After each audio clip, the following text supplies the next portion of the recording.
O guia de estudos aqui tem informações gerais sobre a disciplina, né?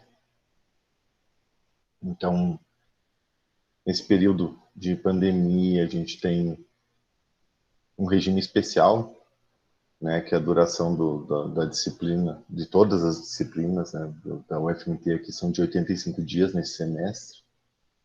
Então, a gente tem a data de início e fim aqui, e a carga horária total de disciplina 96 horas, que ela está dividida em 64 teóricas e o restante práticas. Tá?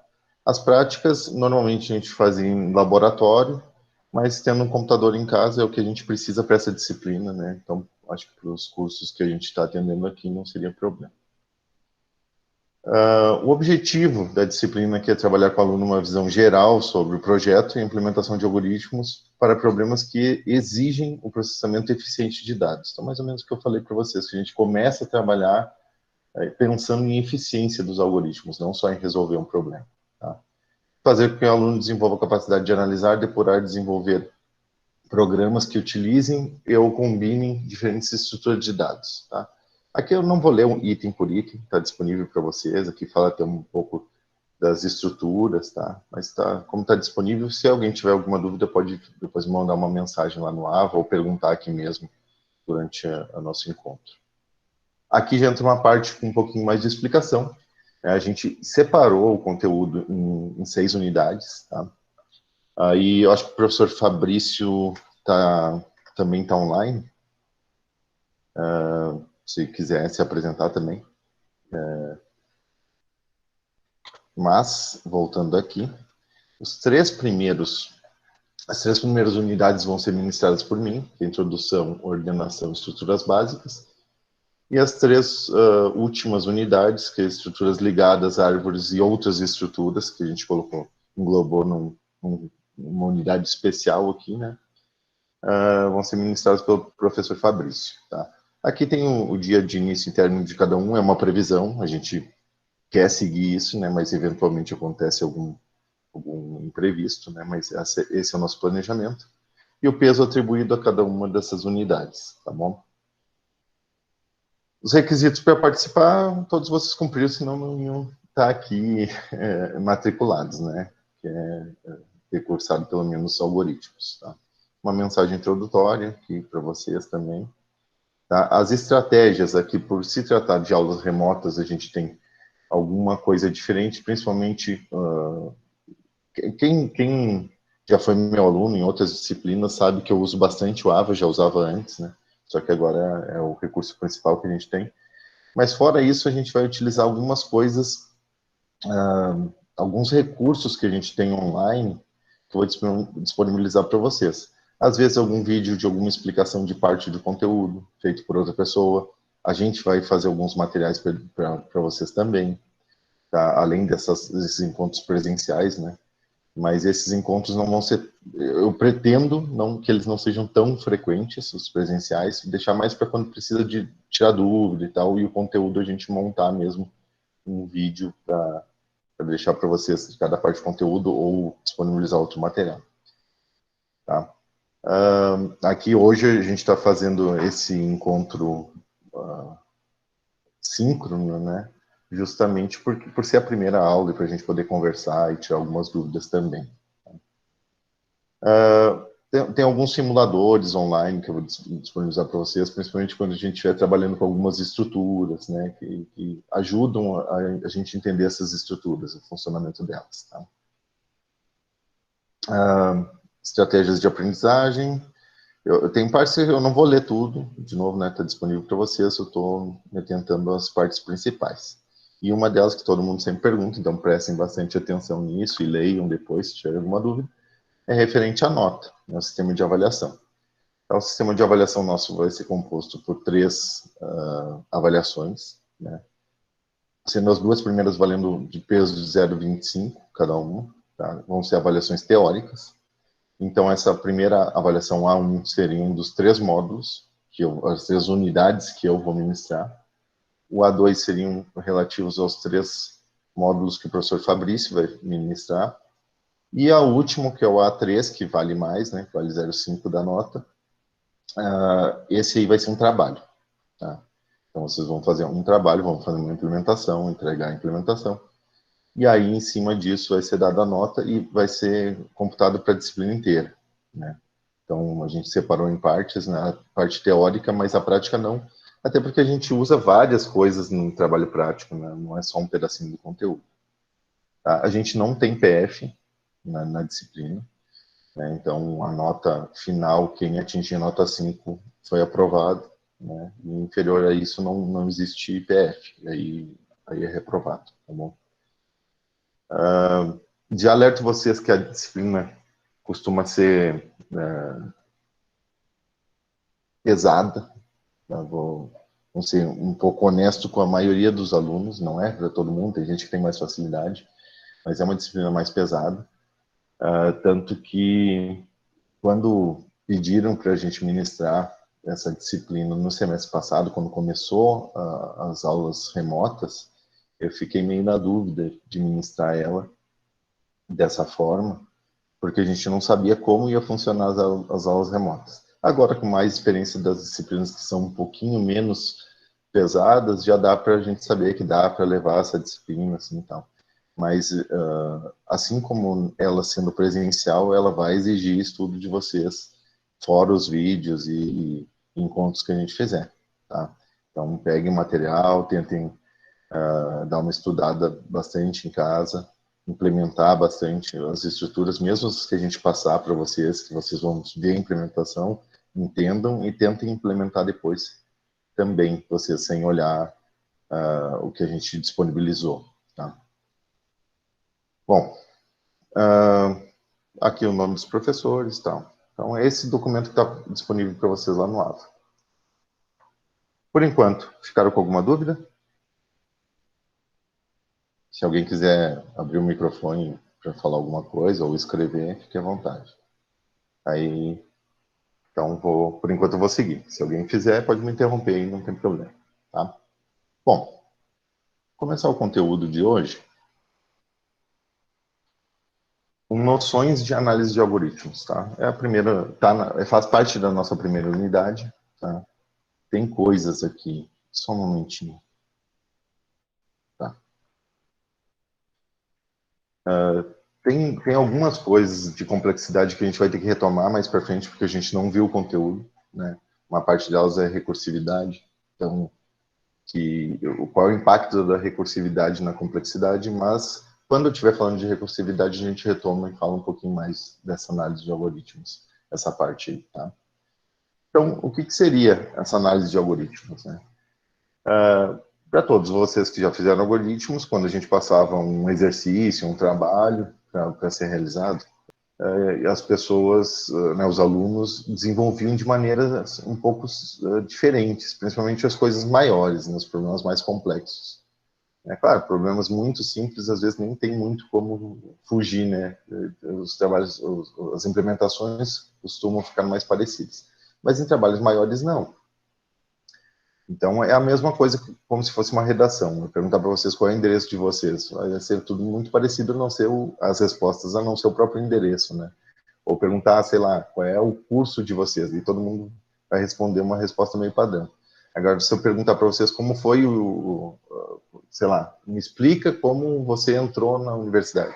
Aí cada um tem uma coisa diferente para, mesmo que o processo tenha sido o mesmo do vestibular, a maneira com que o vestibular, não do processo seletivo, né, que vocês entraram, a maneira com que vocês vão descrever isso é um pouco diferente, né? Porque é uma coisa maior para você escrever, então fica um pouco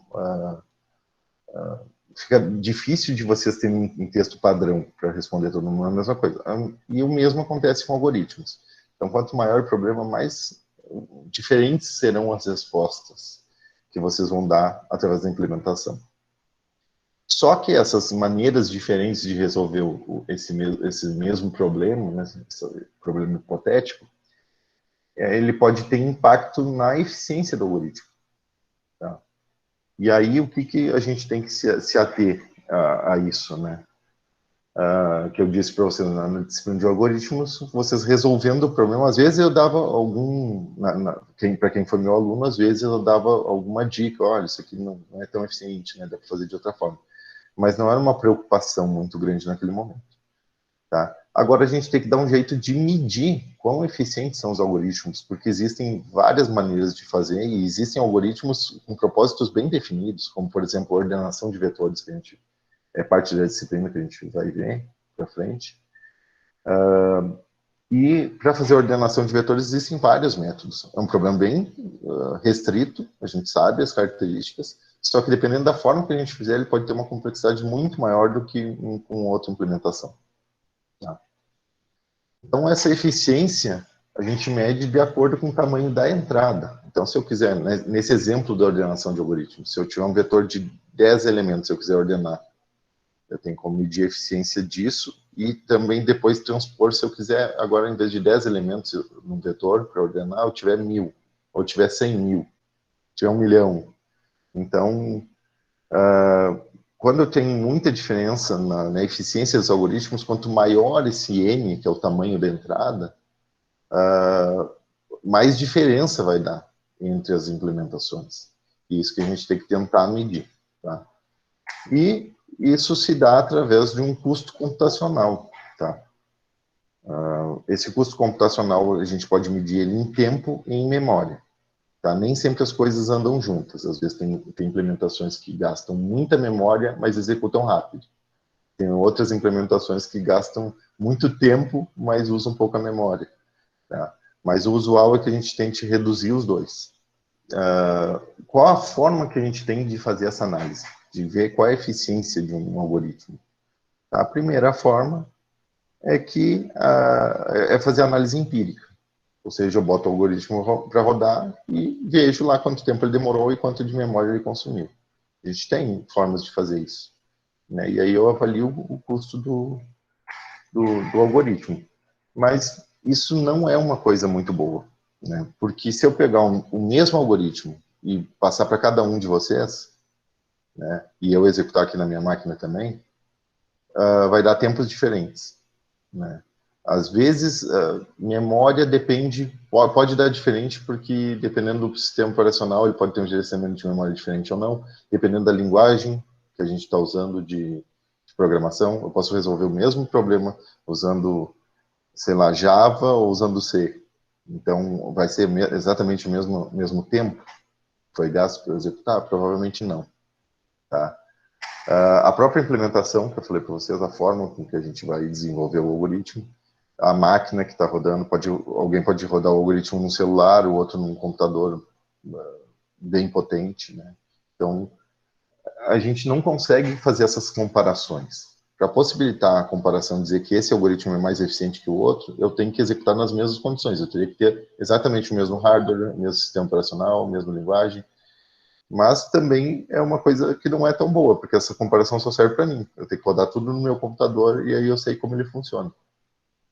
Então, eu tenho que tentar achar uma forma de fazer a análise e que ela independa de tudo isso que eu falei.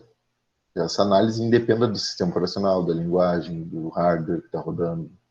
Tá? E aí fique só com a implementação, principalmente. Né? Então, a gente faz uma análise matemática, que avalia as propriedades do algoritmo.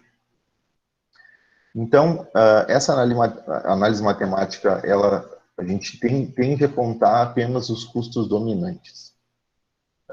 Por que isso? Depois, com os exemplos, vai ficar um pouco mais fácil de entender. Porque se eu tenho uma equação matemática, por exemplo, como, sei lá, uma fórmula de Bhaskara, né, uma equação de segundo grau, o que é mais relevante ali? Eu tenho um termo ali, um dos coeficientes que não multiplica x, o outro multiplica um x e o outro multiplica um x ao quadrado. O que dá o maior impacto no caso dessa equação? Tem um termo independente lá, que é um número, que não multiplica nada, um número que multiplica x ou um número que multiplica x ao quadrado. Provavelmente, o que tem o maior impacto é o que multiplica um x ao quadrado. Tá? Então, a gente tenta fazer a mesma coisa, trazer esse raciocínio para essa análise matemática que a gente vai fazer do algoritmo. Tá? E aí, a gente tende a pegar esses custos que são mais dominantes na equação que a gente vai achar. Tá? E aí ele fica independente de tudo que eu mencionei aí, e como ele não é mais uma análise empírica, eu não vou mais avaliar tempo. Eu não preciso de computador. Eu não vou rodar isso no computador para saber, para fazer essa análise matemática. Eu vou, na verdade, eu posso fazer essa análise olhando para o código. Tá? E aí eu não tenho como medir tempo mais. Né? O que eu tenho, daí a gente começa a medir complexidade do algoritmo. Tá? Só não confundam complexidade com algoritmo, como o contrário de simples, por exemplo. Não é que um algoritmo é difícil de entender, por exemplo, que ele é complexo. Nesse caso aqui, a gente está falando de complexidade com relação a quão eficiente ele pode ser ou não. Tá? Não tem nada a ver com ele ser simples de entender ou não. Porque, de novo, existem algoritmos, vocês vão ver quando estiver estudando ordenação, que eles são extremamente simples de entender e de programar, mas que ele tem uma complexidade alta, porque eles não são muito eficientes. E tem algoritmos que são bem difíceis da gente entender de primeira vista, assim, a gente tem que raciocinar um pouquinho para entender o que está acontecendo ali, ou para implementar, mas a complexidade dele é bem baixa. Então, não tem a ver com a complexidade, isso que eu estou falando não tem a ver com a facilidade de entender o código, de implementar. Tá? Bom, como a gente faz, então, para fazer esse cálculo da complexidade, achar essas equações? Né? A primeira coisa é contar instruções simples. Então, as instruções que têm um custo fixo, a gente diz assim, né? E essas instruções são operações lógicas ou aritméticas, a gente vai colocar como um custo fixo. Tá? Atribuições, então toda vez que fizer uma atribuição a uma variável, de algum valor, ou uma leitura, que a leitura também vai ser colocada numa variável, então seria equivalente a uma atribuição. Tá? E os outros comandos todos, por exemplo, um comando de uma estrutura condicional ou de uma estrutura de repetição, esses não são contados, tá? Pelo menos não diretamente. Vocês vão ver como funciona isso aí. O que a gente conta é os custos, as instruções com custo fixo. Uma estrutura de repetição, ela não tem custo fixo porque eu não sei quantas vezes vai repetir. Então, tem que analisar o algoritmo para saber quantas vezes isso vai acontecer. Então, comandos condicionais de repetição, declaração de variável, né, e outros comandos assim não são contados. Tá? Eu tenho o primeiro exemplo. De novo, se alguém tiver alguma dúvida e quiser interromper, pode interromper. Tá? Então, aqui o primeiro exemplo. Tá? Eu tenho um algoritmo aqui, ele é curtinho. Tá? E eu disse ali que a gente vai tratar com um vetor. Eu quero achar o maior valor que está num vetor. E o tamanho desse vetor é n. Ele não tem um tamanho fixo. Ele é n. Então, quanto processamento eu vou gastar depende do tamanho desse n. Se eu tiver um vetor de uma posição, ele vai gastar um x tempo, né, x memória. Se eu tiver n igual a 1000, vai ser outro tempo e outra quantidade de memória que vai ser usada. Tá? Mas eu tenho que descobrir qual é a função de crescimento disso, né? Quão a complexidade disso é afetada pelo tamanho do n. Então, aqui, eu tenho o nosso primeiro comando, que ele é uma declaração, esse int igual a int m, aqui é uma declaração, só que no mesmo comando aqui eu tenho uma atribuição, e m recebe vetor na posição 0. Então, uma atribuição ela é contada. Então, esse comando de atribuição aqui, ele conta como uma instrução simples. Depois disso, o for não é contado. Mas dentro dos parênteses ali do for, eu tenho vários comandos simples que eu tenho que contar. Então, por exemplo, o i igual a 0 é uma atribuição. O i menor do que n é uma operação lógica. Também ele entra nos contados. Só se voltar aqui, ó, operações lógicas ou aritméticas. Então, aqui é operação lógica, então tem que ser contado.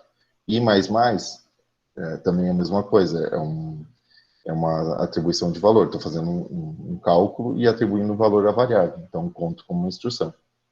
Tá? Aqui dentro, o próprio if não é contado, mas dentro dele eu tenho, de novo, uma instrução lógica. Então, tem que ser contado. Aqui, dentro do if, eu tenho uma instrução que é uma instrução simples de atribuição. Tem que ser contado. Então, como eu faço para contar isso? A primeira coisa que eu fiz, isso aqui sempre vai ser executado, independente do tamanho de n, essa linha. Então, isso aqui vale 1. Aqui embaixo, dentro do for, esse comando e esse comando aqui, os dois primeiros, eles vão ser executados independente do n. Se n for 1 milhão, se ele for menos 20, não importa. Ele vai dizer que vale 0 e vai tentar fazer essa comparação. Então, esses dois comandos sempre vão ser executados independente de n. Então, já tenho 3 comandos que serão executados. Então, eu coloquei lá minha função de complexidade desse algoritmo aqui, vai ser f de n, 3 mais alguma coisa que eu ainda não calculei aqui. Tá? Vamos continuar.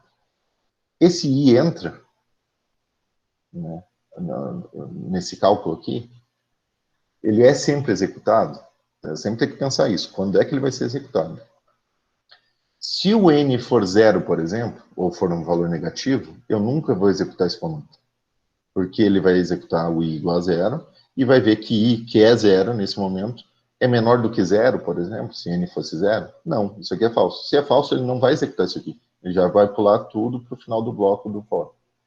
Então, eu não posso colocar isso junto com esse 3 aqui. Esses 3 sempre são executados independente de n. Agora, esse aqui depende de n. Tá? E não é só ele. Toda vez que eu entrar, vamos dizer que n for igual a 1. Tá? Então, isso aqui é verdadeiro, ele vai entrar. Quando ele entrar, ele vai executar tudo que está aqui dentro e vai fazer o incremento e depois fazer a comparação. Então, toda vez que ele fizer um ciclo desse, ele vai executar esses dois comandos. Então, eu coloco esses dois aqui. Quantas vezes eu vou executar isso? Depende do valor de n. Se n for 1, ele executa uma vez. Se n for 2, duas vezes. Se n for 100, vai ser 100 vezes. Então, esse n que está lá. Vai ser n vezes 2, mais o que eu tenho dentro do for. O que eu tenho dentro do for? O if aqui não conta, mas isso aqui conta, como 1. Tá? Se isso aqui for falso, eu já não entro aqui, não vou executar esse outro comando, esse seria só 1. Se ele for verdadeiro, além desse, eu vou executar esse. Então vai ser 1 ou 2, depende do caso. Então a gente vai pensar nesse momento sempre no pior caso. No pior caso, né, que o computador tem que executar mais coisas, esse é o pior caso, ele vai entrar. Então, eu coloco que ele vai fazer, toda vez que ele entra, ele vai executar esses dois comandos, mais esses dois comandos. Então, aqui. Tá? E aí eu termino, depois eu não tenho mais comando nenhum. Termino aqui. Então, aqui eu só juntei, né, esse 4n mais 3. Essa aqui é a minha função de complexidade desse algoritmo. Então, nesse caso aqui, eu tenho a função, beleza? E o que isso representa? Se eu quiser pensar no pior caso, eu falei para vocês que a gente ia pegar só a parte mais relevante, né? Só a que impacta mais a complexidade do nosso algoritmo. Então, esse 3 aqui não quer dizer muito que se eu tiver 1 milhão aqui no n, esse 3, na verdade, não vai praticamente contar em nada, vai contar 3 unidades. Isso aqui não influencia no crescimento, né, da função. Agora, o n, sim. E o 4, aqui que a gente colocou, a gente pode ignorar porque o comportamento da função é linear. Se eu tiver uma equação de reta, como é esse caso, o que esse 4 nos diz? É a inclinação da reta. Mas o comportamento vai continuar sendo uma reta. Então, eu posso ignorar isso e dizer que a complexidade do pior caso, que a gente chama de Big O, vai ser de n, que vai ser linear. Exatamente isso. Então, toda vez que vocês veem um O maiúsculo entre parênteses n, aqui vocês já vão saber qual é a complexidade do pior caso. Tá? Aqui no caso é n. Tá? Aqui eu tenho os outros casos. Tá? Então, aqui eu não botei o algoritmo, mas já a resposta. Se eu tiver 100 comandos aqui, né, no algoritmo, não tiver laço de repetição nenhum, não tiver estrutura condicional, só tenho 100 comandos simples. Então, eu não tenho nada relativo a n. Isso é independente do n. Aqui o termo não tem n. Então, a complexidade do pior caso aqui é 1. Porque eu ignoro esse valor que tem aqui sem n. Tá? É um valor que é constante, a gente chama. Se ele é 1, ele é constante. Tá? Se eu tenho uma complexidade de 5n mais 50, tá? Esse 50 também ele vai ser um valor fixo. Esse 5n, só nos diz, os 5 só nos diz a inclinação da reta, o comportamento dele vai ser de reta. Então, vai ser n. Se eu tenho n ao quadrado mais 200, esse 200 também, da mesma forma dos outros, eu tiro fora. Agora, o quadrado eu não posso tirar. O comportamento vai ser n ao quadrado, vai ser quadrático o crescimento dessa função. E aqui eu tenho uma outra que é 15n ao cubo, mais 30n ao quadrado, mais 5n, mais 10. Toda essa parte aqui, ele é menos impactante no resultado do que o que está junto com n ao cubo. É 15n ao cubo. E aqui o 15 eu também posso retirar, porque o comportamento da função é cúbico. Então seria n ao cubo. Bom, aqui eu tenho um gráfico, só para mostrar para vocês o comportamento de cada uma delas. Então, quando é constante, aqui o verde, ele está praticamente em cima, ele está em 1, né, em cima do 1. Então, ele não vai mudar independente do tamanho da entrada. E aqui eu botei só 5 elementos de entrada. Tá? Justamente porque se eu botar mais que isso, essas outras retas somem, porque essa sobe muito, né? Mas, se eu tiver n, que é uma reta, ele subir um pouquinho, né? Então, aqui ele estaria em 5, né? Aqui no eixo y. 5 e 5. Já o n ao quadrado seria 5 e 25, aqui, né? E no n ao cubo, aí já vai para 125, acho. Bom, e é fácil de saber se a gente tiver um tamanho de entrada de 100, por exemplo, onde é que isso aqui vai parar. Esse aqui não vai crescer nada, esse vai crescer um pouquinho, esse bastante já, e esse muito mais. Então, quanto maior essa complexidade do pior caso, pior é para o algoritmo, porque ele vai demorar mais tempo. Então, se eu tiver como fazer duas implementações diferentes para resolver o problema, eu sempre vou escolher aquela que tem a menor complexidade. Tá? Bom, aqui um exemplo para a gente pensar um pouquinho seria de dois algoritmos aqui chamados de A e B, que possuem uma complexidade de n na quinta, que é bem pior que esse n ao cubo aqui, né? E outra de complexidade 2 elevado na n. A gente nem viu o exemplo disso aqui ainda, mas só para a gente montar graficamente para vocês verem isso. Tá? Então, qual algoritmo você utilizaria em quais casos? Então, a gente vai montar o gráfico disso aqui. Então, se vocês olharem aqui, eu tenho n na quinta, que é uma retinha verde, que está aqui. Como o número cresce muito, as duas parecem estar sobrepostas aqui, mas elas não estão. Tá? E a verde, ela cresce bem pouquinho, embora, na verdade, ela cresce bastante, mas perto da outra, olha aqui, o crescimento dessa outra reta, de 2 elevado na n. Tá? Então, é fácil da gente perceber que é melhor para a gente usar esse n na quinta, se eu tiver essas duas opções de implementação. Mas, esse quadro que está com outra cor aqui, é o zoom que eu vou dar agora para mostrar o outro gráfico. Então, se eu conhecer o problema e souber que ele vai chegar no máximo até 20, o tamanho da entrada, aí é melhor eu usar esse outro algoritmo que é 2 elevado na n, 2 elevado na n. Porque até ali 21, 22 eu acho que ele se equipara, né? Então, até chegar aqui, esse algoritmo de n na quinta, ele é pior do que o outro. Eles têm comportamentos diferentes. Então, nesse intervalinho aqui, era melhor usar a reta com complexidade... A reta não, o algoritmo com complexidade de 2 elevado na n. Tá? Se a gente pensar num problema que a gente não sabe o tamanho da entrada, nunca utilizem esse. Vamos sempre utilizar o que tem menor complexidade para os maiores casos. Porque se cair nesses aqui fica impossível de resolver, dependendo do problema. Tá? Bom, aqui eu coloquei dois exemplos, mas esse aqui de Selection Sort eu não vou abordar, porque eu vou deixar para abordar mais para frente, quando a gente estiver vendo os métodos de ordenamento de vetor. Tá? Mas o primeiro exemplo é soma dos elementos das diagonais da matriz. Tá? Como eu faço para calcular a complexidade? Esse algoritmo aqui, né, eu fiz uma versão dele. Tá? E a gente vai calcular a complexidade dele e depois de uma outra versão para o mesmo algoritmo. Faz resolve o mesmo problema. Tá? Aqui eu tenho duas atribuições, então coloquei 2. Isso vai ser independente do tamanho de n. Né? da matriz que eu vou usar aqui, que é N por N, né? Então, se for N igual a 10, vai ser uma matriz de 10 por 10, por exemplo. Mas isso aqui independe do tamanho de N. Vou fazer essas atribuições. Depois disso, esses dois comandos independem do tamanho de N também, assim como a gente fez antes. Está aqui, os dois. Agora, esse outro aqui, e esse aqui também, depende de quantas vezes eu entrar. Mesma coisa que a gente fez anteriormente.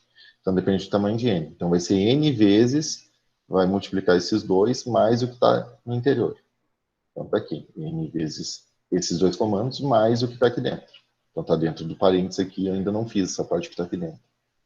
E aqui é a mesma coisa. Esses dois vão ser executados independente do tamanho de N, então já vou botar 2, mais N vezes esses dois, mais o que está dentro. Então, coloco aqui. Tá. O que está dentro aqui já não tem outro laço, então sempre vai ser uma atribuição, uma operação lógica e uma atribuição. Então vai ser esses dois comandos, mais esses dois comandos vai ser 4. Então aqui eu tenho a complexidade do algoritmo até aqui. Tá? E essa parte aqui, se vocês notarem, essa linha aqui é exatamente a mesma dessa. Essa outra linha aqui embaixo também. Tá? Só está mudando a variável.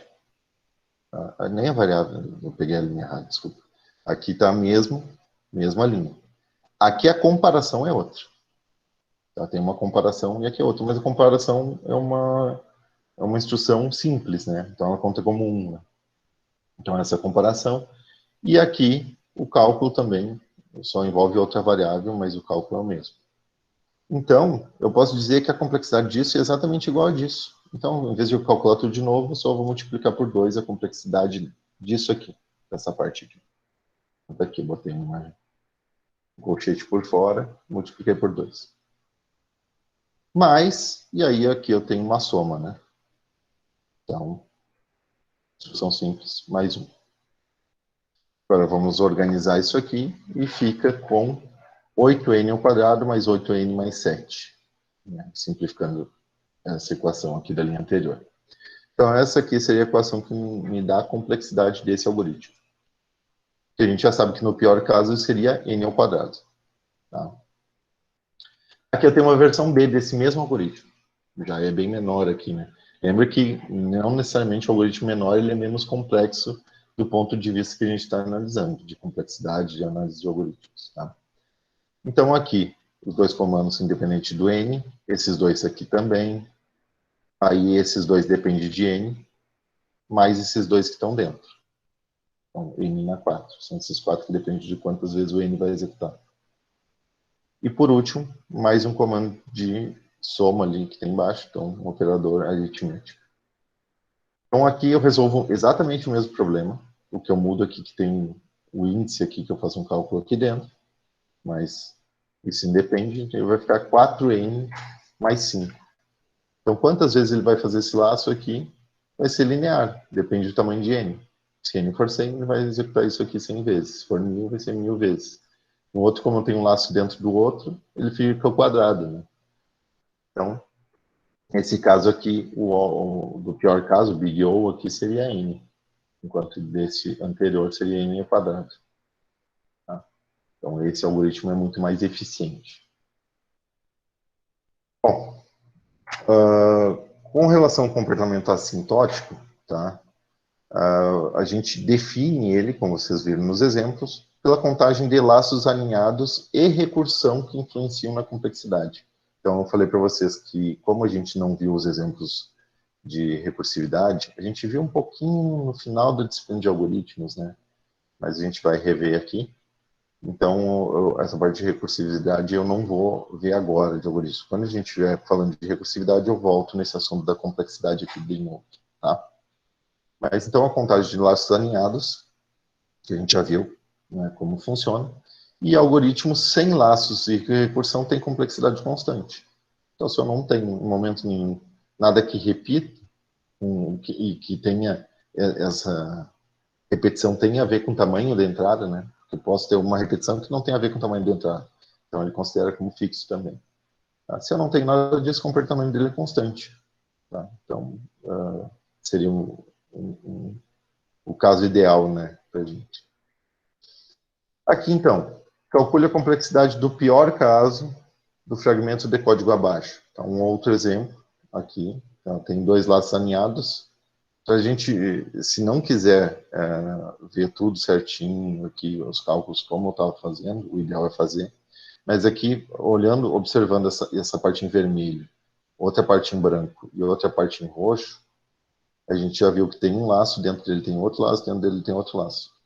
Já dá para perceber que a complexidade dele provavelmente vai ser O de N ao cubo. Tá? Então, aqui tem uma resposta para vocês acompanhar. Caso tenham alguma dúvida, vocês podem me perguntar depois, né? Que eu explico melhor, mas está aí o exemplo para vocês. Na próxima aula a gente encerra a parte de recursividade, eu posso voltar aqui e explicar caso tenha alguma dúvida. Mas eu botei até as cores certinho aí para vocês se acharem, tá? Aqui outro caso também, né? Eu tenho dois laços alinhados só que aqui eu já tenho uma diferença, que o que eu estou executando aqui eu não vou até o N final, e aqui tenho um N, duas vezes N aqui. Então ele pode mudar alguma partezinha aqui dentro, né? Porque quantas vezes eu vou executar aqui é duas vezes o tamanho de N, então por isso tem aquele dois N's lá. Então se o N for 100, eu vou, o J começa em 1 e vai até 200, né? Então é duas vezes N. É só para vocês prestarem atenção, porque não é porque é um laço que é um. A gente tem que ver o comportamento, quantas vezes ele vai repetir. Tá? Então, aqui um primeiro exemplo para isso. Mas acaba que, nesse caso, continua sendo O de n ao quadrado, né? São duas funções, porque embora eu tenha esse coeficiente, a gente lembra que o coeficiente não é tão importante quanto o expoente, né? Aqui, então, essa parte do coeficiente a gente tira fora nessa nossa notação do Big O, né, do pior caso. Outro exemplo aqui, para vocês verem depois, né, mas o que eu tenho aqui de diferente? Tá? Eu tenho um for, que ele vai de 0 até menor que n, então vai repetir n vezes, normal. Esse outro, ele vai até n, mas ele não começa em 0. Ele começa em i. Então, quando o i vale 0, ele começa em 0. Quando o i vale 5, ele vai começar em 5 até n. Vamos supor que o n seja 10. Primeira vez, esse aqui vai executar 10 vezes. Esse aqui a primeira vez executa 10, a segunda 9, a terceira 8 e assim por diante. Tá? Até que a última vez ele executa uma vez só. Então, eu não vou executar n vezes, não vai ser n vezes n. Tá? Isso, em média, tá? É como se eu fizesse a metade da execução. Tá? Se a gente vai pegar o valor, então é 9 mais 8 mais 7 mais 6, né? Pega tudo isso e divide pelo número de execuções, e a gente vai ter n dividido por 2 vezes o que ele executa aqui dentro, tá? Aproximadamente. Então, com isso, a gente tem esse n sobre 2 que, de novo, né, vai ter esse coeficiente aqui, que é 3 meios, né, vezes n ao quadrado, só que o coeficiente 3 meios, de novo, no pior caso, não é importante para a gente fica só com n ao quadrado. Tá? E aqui, três casos para vocês pensarem, e aí na próxima aula eu mostro os resultados para vocês. São bem simples, tá? É que nem tem algoritmo inteiro, não tem declaração, é só para vocês pensarem justamente nisso que eu falei, tentar raciocinar não por ter um laço de repetição, mas como ele se comporta. Tá? Esse laço aqui vai executar n vezes, vai ser 2 vezes n, vai ser n dividido por 2. Né? Qual é o comportamento desse laço de repetição? Quantas vezes ele vai executar os comandos que estão dentro dele? Bom, essa parte de complexidade a gente passa rápido aqui na disciplina, faz parte da ementa da disciplina, mas a gente não vê de forma tão detalhada. Tá?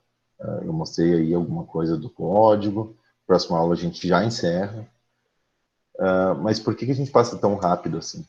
Porque é importante para a disciplina de algoritmos, de estrutura de dados, vocês terem uma noção da complexidade, porque vocês vão trabalhar com algumas estruturas que o diferencial delas é justamente a complexidade.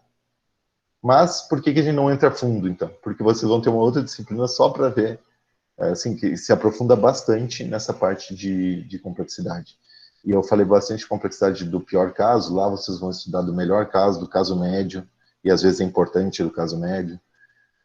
Então, aqui é só uma pincelada para vocês entenderem o que é a complexidade, por que ela é importante, tá? E na hora de fazerem os programas de vocês.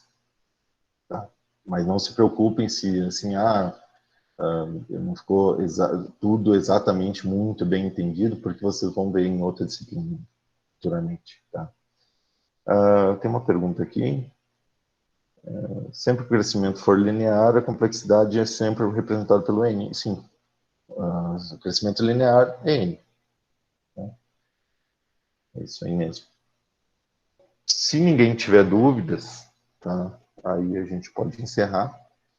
E só, eu acho que dando um último aviso, né, reforçando, na verdade, tentem pegar todos, sempre que a gente passar algum exercício, alguma coisa, como tem esses no final, tentem fazer lá. Isso vai ajudar vocês a fixar e depois, quando vocês estiverem programando, vocês identificarem melhor, pelo menos de forma mais superficial, nem que seja, mas já vai ajudar vocês a elaborar algoritmos mais eficientes. Tá? Então, faça esses exercícios que eu deixei no final, tá? Para ter dúvida na próxima apresentação. Eu vou disponibilizar para vocês a próxima aula. Não vai ser síncrona, eu vou fazer um vídeo, aí vai ter as respostas dessas questões que eu botei no final. Eu vou estar explicando elas no vídeo. Mas sempre que a gente for trocar de conteúdo, né, eu vou fazer um encontro síncrono para dar uma revisada e saber se alguém tem alguma outra dúvida antes da gente trocar de conteúdo. Ou, assim, o dia que eu trocar de conteúdo, eu faço uma revisãozinha do anterior antes, tá bom? Aí, se ficar alguma questão para vocês, é só me mandarem uma mensagem no AVA. Eu costumo não demorar muito para responder, às vezes não respondo no mesmo dia, porque tem outras coisas, né, para fazer, mas costumo não demorar muito para responder. Podem mandar mensagem por lá mesmo. Tá? Como eu botei na mensagem todas as aulas, todos os encontros síncronos que a gente fizer, eu vou gravar. Esse aqui eu comecei a gravar um pouquinho depois, né? Na verdade, eu esqueci o comecinho, mas o começo era só aqueles avisos, né? Então, a parte do guia lá de estudos não foi gravado, mas o resto foi gravado. E aí eu vou disponibilizar para vocês, vou colocar no YouTube, como eu tinha avisado para vocês que eu ia disponibilizar, né? Então, eu vou colocar no YouTube o vídeo e eu vou colocar o link também no AVA. Então, tudo que eu disponibilizar vai ter um link no AVA. Se o que eu for disponibilizar de material não for só no AVA, pelo menos vai ter um link lá para vocês acessarem através do AVA, tá bom? Professor, Bem, o senhor disse que complexidade do algoritmo era eficiência, né? Quer dizer, então, quanto mais complexo, mais difícil, ou mais difícil, mais eficiente? não, ao contrário. Quanto mais Ao complexo, menos contrário? eficiente. A gente Ah, tenta reduzir a complexidade, tá? E frisando bem, complexidade não é a complexidade do código. A complexidade é quanto tempo ele levaria, né? Que a gente não mede mais em tempo, né? Por isso que fala em complexidade. Mas qual é o comportamento daquelas assintóticas que são aquelas retas, né? Qual é o comportamento de crescimento em relação ao tamanho da entrada. Então, se eu tiver uma função quadrática e outra linear, uma linear eu tenho uma entrada de 100, ela vai ter um custo de 100. Na quadrática eu tenho uma entrada de 100 e vai ter um custo de 10 mil. Né? Então, a gente tenta sempre diminuir, né, reduzir essa complexidade. Quanto menor, melhor. Se não tem mais nenhuma dúvida, eu vou encerrar, então. Até mais.